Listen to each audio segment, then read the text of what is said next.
हर खिलाड़ी का मकसद होता है मुश्किलों से पार पाकर खास मुकाम को हासिल करना।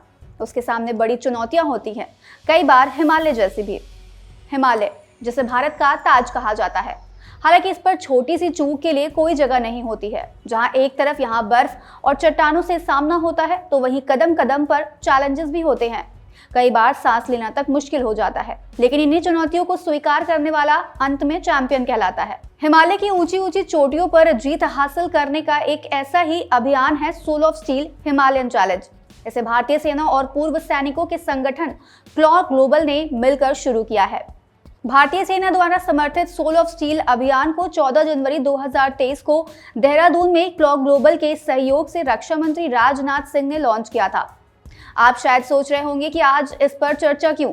दरअसल उत्तराखंड के घमशाली में soul of steel Himalayan challenge का हाल ही में समापन हो गया। इस चैलेंज के दौरान दिग्गजों के बीच कड़ा मुकाबला हुआ और अंत में soul of steel Himalayan challenge के प्रतिभागियों के स्क्वाड 4 में शामिल उत्तर प्रदेश के नवदीप पांडे, कर्नाटक के विशाल बन्ने और हरियाणा के रवि ठाकुर को soul of steel Himalayan challenge का विजेता घोषित किया गया है। ये तो हो गई हाल की बात। अब जानते हैं कि क्या होता है soul of steel Himalayan challenge, इसकी शुरुआत कब और क्यों की गई। लेकिन इससे पहले कुछ बातें क्लॉ ग्लोबल की। क्लॉ ग्लोबल यानी कॉन्कर लैंड एयर वाटर, ये विशेष बलों के दिग्गजों और कई संस्कृतियों, धर्मों, क्षमताओं आदि से संबंधित दिव्यांगजनों की एक टीम है, जिसका उद्देश्य क्षमता और स्वतंत्रता की मजबूत भावना व विश्वास के साथ टीम वर्क के महत्व को प्रदर्शित करना है। इसकी स्थापना जनवरी 2019 में para special force officer major Vivek Jacob द्वारा की गई थी, जो 14 वर्ष की सेवा के बाद एक फाइटर स्काई डाइव के दौरान चोट लगने के बाद सेवानिवृत्त हो गए थे।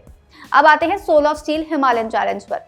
Soul of steel Himalayan challenge Ironman triathlon की तर्ज पर आधारित है, जो यूरोप में आयोजित एक लंबी दूरी की ट्रायथलॉन है, जो किसी व्यक्ति की शारीरिक क्षमताओं का परीक्षण करती है। अब सेना के इस अभियान को ऐसे समझिए कि ये अभियान ऊंचे इलाकों में पर्वतारोहण यानी पहाड़ों पर चढ़ने की प्रक्रिया, अत्यधिक ठंड में सर्वाइव करने के साथ ही मानसिक और शारीरिक कुशलता का अद्वितीय मिश्रण है।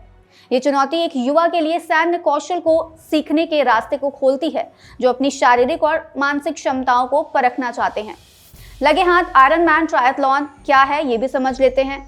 ये दुनिया की सबसे मुश्किल एथलेटिक प्रतियोगिता मानी जाती है। इसमें खिलाड़ियों को 3.8 किलोमीटर तैराकी, 180 किलोमीटर साइकिल चलाना और 42.2 किलोमीटर की दौड़ पूरी करनी होती है। इसी के आधार पर सोल ऑफ स्टील चैलेंज में भी पहले चरण में प्रतिभागियों को 40 से अधिक दिनों के लिए जंगल और पर्वतीय प्रशिक्षण से गुजरना होता है, जिसके बाद मार्च के अंत तक स्क्रीनिंग होती है। दूसरे चरण में प्रतिभागियों को 30 दिन से अधिक के लिए हाई एल्टीट्यूड ट्रेनिंग दी जाती है। वहीं तीसरे चरण में 15 दिन की अवधि के लिए अंतर्राष्ट्रीय टीमों के लिए एक रिफ्रेशर कोर्स होता है। इसके बाद स्टेज 4 में 7 दिन की चुनौतियों को पार करना होता है। बता दें कि भारतीय सेना हर साल कम से कम एक बार सोल ऑफ स्टील चैलेंज आयोजित करने की योजना बना रही है। इसमें 18 से 30 आयु वर्ग के बीच का कोई भी सदस्य इस चुनौती के लिए आवेदन कर सकता है। आज इस वीडियो में इतना ही। हम फिर मिलेंगे एक नए एपिसोड के साथ। तब तक के लिए आप देखते रहिए बातें यूपी की।